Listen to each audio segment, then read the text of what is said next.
Stand Up Diaries with Michelle Christine. Hello and welcome to Stand Up Diaries, entry 171. And this one's called Got My O1 Artist Visa. And I kind of did like the red, white, and blue to signify in the United States. I am allowed to work in Canada.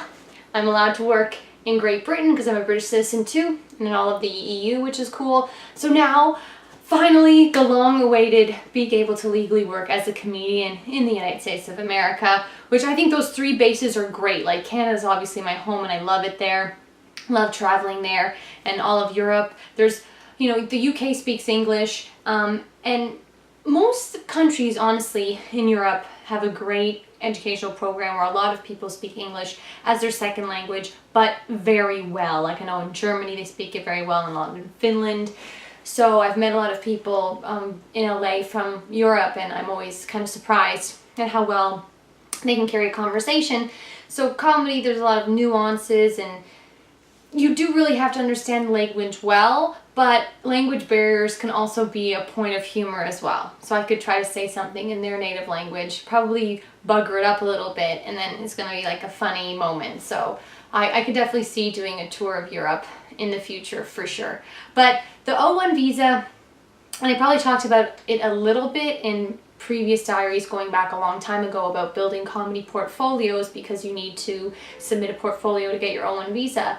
But I didn't mention a lot about applying in my diaries because, well, it was something that I didn't know was going to happen successfully or not. If I'm here talking about, spending $5,000 to a lawyer to get my O1 visa and it ends up getting denied, I would hate that someone just saw a diary and was like, oh, I'm going to try doing that too, and then theirs got denied and it's like a trickle of denial. So I thought, you know what, I'm going to wait. I'm not going to mention that I've applied for my visa, and then hopefully there'll just be one diary entry where I'm like, got my visa, and I'd be like, woohoo! So not an easy process. It started really about 3 years ago when I first started doing comedy. I saw someone post a message on the Toronto Stand-Up Community Facebook group about wanting to attend a visa session from Visa Pack. And my first instinct was I should definitely go to this visa info section because I definitely do want to move to the States at some point, or at least work in the States at some point. How am I going to get there? And it was free. So I went to it, and the person that posted it actually didn't even end up going to it, which I thought was interesting. But anyway, and the person running it was Sharona Dornellis, who is my sister's friend from high school. Like, I knew her brother Damien from elementary school, so I walk home with him a lot. Sometimes my brother would walk home with us too, and like we would get him to like talk about the WWF and like do the Rock voice, being like, "No, you'll roll and shut your mouth and you candy ass," and all that kind of stuff. If you smell what the Rock is cooking, his birthday is the same birthday as mine, actually, May 2nd. So one day I thought it'd be cool if they separated the world into people who had similar birthdays, and then I would end up, with the Rock, and I had a crush on him at the time, so that was always a fun fantasy. But anyway, where was I talking about this? Oh yeah, the visa. So Sharona was running this Visa Pack thing, and I was like, oh my god, Sharona, which was surprising. And she danced on Broadway, so she ended up getting her visa. She had been like a Raptors dance pack crew member, like one of the kind of like the cheerleaders for the Toronto Raptors, and I knew that she danced a lot, and so she, I guess, had found a lot of difficulty getting her papers to work in the United States, and had created this company that kind of helps people create their portfolios and tell them what they need so that you can start preparing for it right off the gate. Like, if you get any press, that you don't lose it, or if there's something published in a newspaper, that you take it, or that you make comedy posters and you save them, or save receipts, ticket stubs, checks that you've had, anything that could look good on paper so that when you apply for your visa, you can prove that you have a track record of, making a lot of money doing your craft, as well as just press that you are someone of extraordinary artistic ability. That's actually the wording they're looking for. It's an O1 visa, artist of extraordinary artistic ability or achievement. So they're like, this is also for like athletes who play for professional teams. So very, very esteemed. And one of the categories is awards, like have you won an award or been nominated, that sort of thing. And when I first applied for my visa, it did not get accepted. And I was like, okay, good. I'm glad that I kind of didn't talk about that. But I kind of wanted to, in the same way, to just be like, well, this is honestly what I'm going through, and I'm sad because my first application didn't go through. But again, I just didn't know if it was going to end up being successful or not. So I wanted to just one day have a video where I'm like, I got it. And I'm very glad that day has come, that's for sure. But anyway, so I had met with this lawyer, and I really liked the lawyer. I liked the cut of his jib. He was like Armenian/Russian, and I don't know, I just got a vibe from him that he knew what he was talking about. And usually I'm a pretty good judge of character. So I decided to go with him as my lawyer. And it was interesting because when it got back that they were requesting more evidence, it wasn't a flat-out denial, it was a request for more evidence. I definitely was sad. I was definitely like, man, I put everything I had into this. I had, I tried to get a ton of press. I would like reach out to like the Ajax News Advertiser where I'm from to get press written about me there. I had written for the Toronto Star, and I had that press and some checks. And I had done, a show on MTV. And I traveled all of Canada and got a $10,000 sponsorship for a comedy tour. Been in, the Fresh Meat Showcase in Toronto that recognizes the top 20 up-and-coming comedians. Made it to the SiriusXM's Search for Canada's Next Top Comic and got to perform live and had that taped.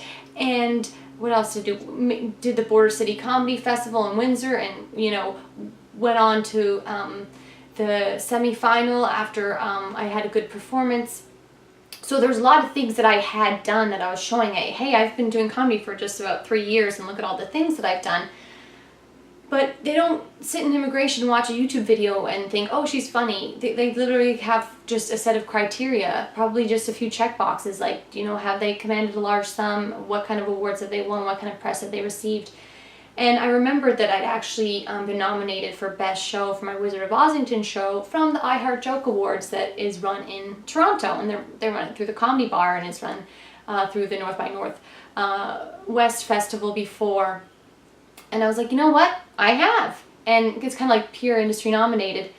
And so I added that I've been up for that award, and I got a few more letters from people like Sabrina Jalise, who's a Canadian that I knew from Toronto / now she lives in LA, and she was on my last show at the Virgil, and she's kind of done Toronto, Canada, New York. Now she writes for an NBC show called Crowded, so she helped me write a letter, and I resubmitted, and the lawyer didn't charge me any extra. It was like a flat fee for the O1 process, and on May the 9th, it was approved. And it's funny because I first applied for it back in October, got the request for more evidence in November, reapplied in February, and then I've been kind of sitting on edge for a few months, being like, is it going to happen? Is it not going to happen? And that's one of the reasons why I was applying to international festivals like the Edinburgh Festival and the Melbourne Festival, because I can legally work there. I can go there, and Edinburgh Fringe is a permit-free festival, which is awesome. And the Melbourne Fringe, I'm doing a free show, so I'm not like earning anything. But it's places that I can go and expand and grow and use some of that press to then renew my O1 visa and or turn it into a green card. Because what's cool and not cool, double-edged sword, is that I have this visa till the end of December 2018. It's usually about 3 years, but from when I initially applied, it is about 3 years. I was hoping it would be May 2016, but them's the breaks. So I have a very short amount of time to prove that I'm still this artist of extraordinary ability and achievement to then continue being able to work here. So it's almost like a self-imposed deadline, because I find when I have deadlines, I work the hardest. When I know I have a comedy show I have to prepare for, it makes me work harder. Or if I know that I have an article that I need to write and there's a due date, you sit down at your computer and you just bang it out. So whenever I had exams, you're always cramming before the exam, but you have to study.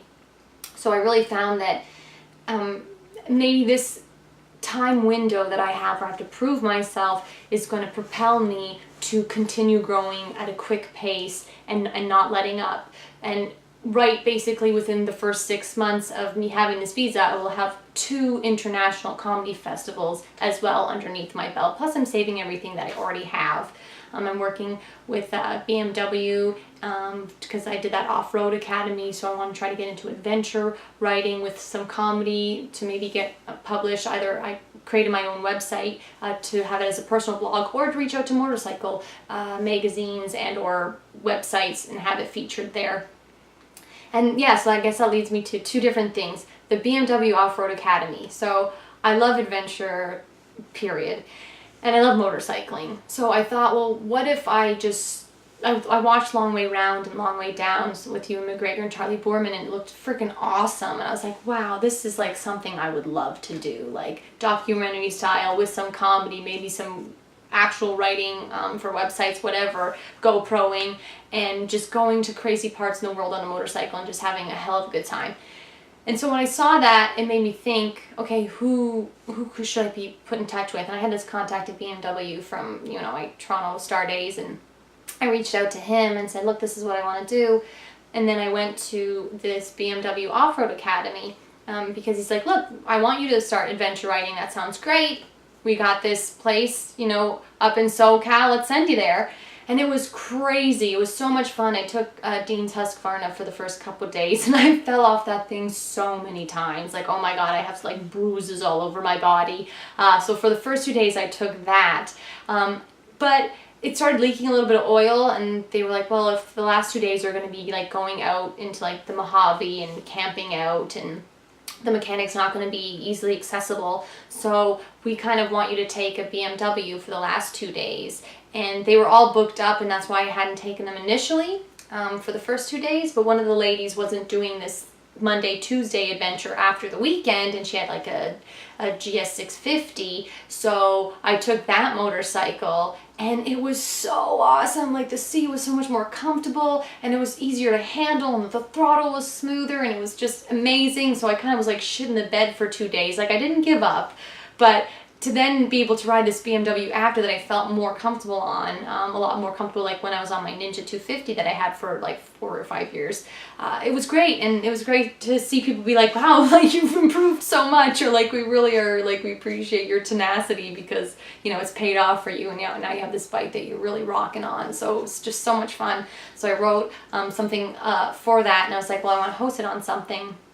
And I had a website, like I bought my michellechristine.com domain probably about a year ago, and I had it linked to like my Tumblr page, but I wanted something more concrete. I wanted something better. So I kind of reached out and like got a quote on someone building a website for me, but it's pretty expensive to get it built for you.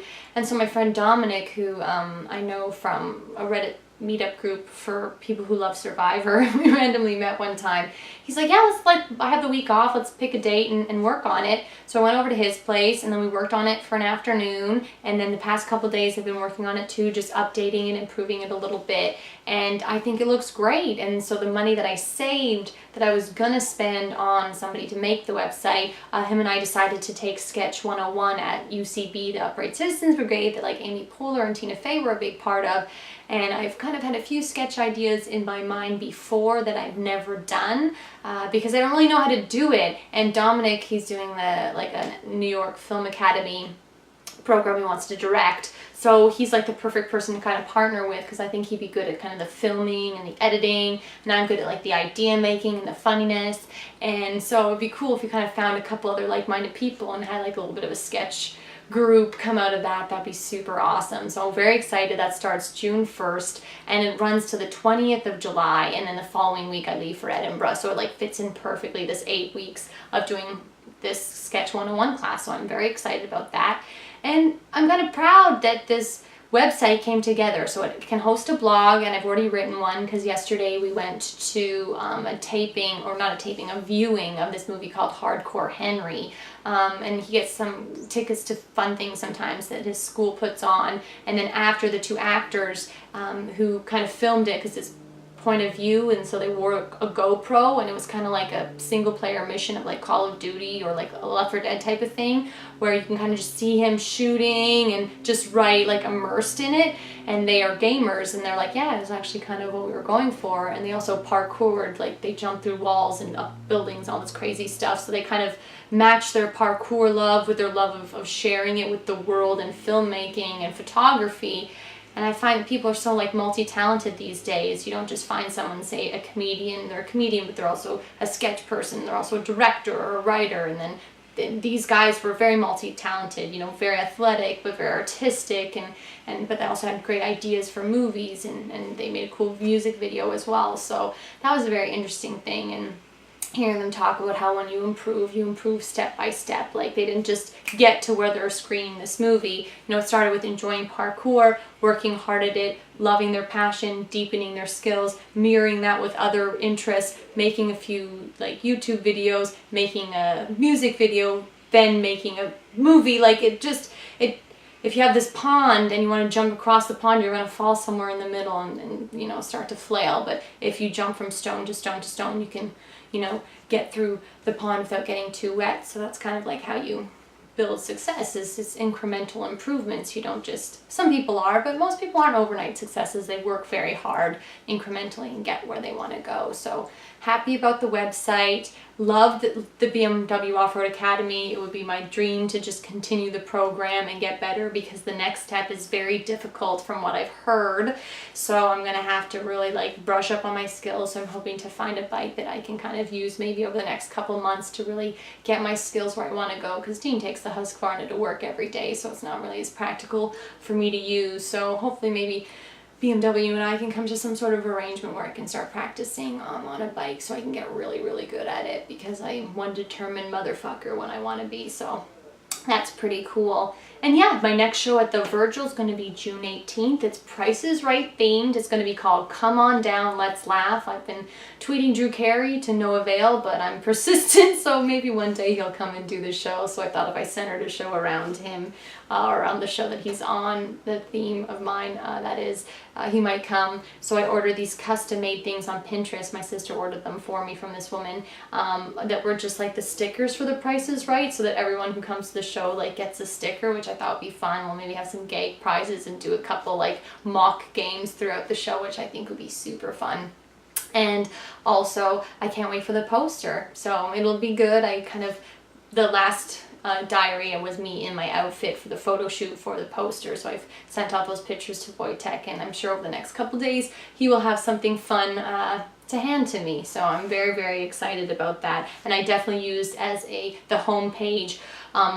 It just is like a gallery of all the posters that I've ever had, starting from the very first one. So the first one or the first two are the ones that my friend made from Toronto, and then the next bunch are from Wojtek, and I put them in chronological order. And someone actually messaged me on Facebook and was like, hey, like, I love that it was chronological order, which I think is cool, so that over the years that scroll will just get longer and longer and longer as I make more and more posters. So I'm very excited. It's at the Virgil again, because the first show went so well. And it'd be great if that could be the home base of my future shows once I get back from my international stuff, which I'll definitely still make videos, but I'll have to make sure to get like the right plugs to charge shit in Europe. I know it's all different and things, so I'll do the best I can, because I mean, I did one from Victoria, British Columbia, and I also did one when I was in Nova Scotia when I was on the tour. So it's got to be part of it, you know. It's the journey. That's what these diaries are all about. So anyway,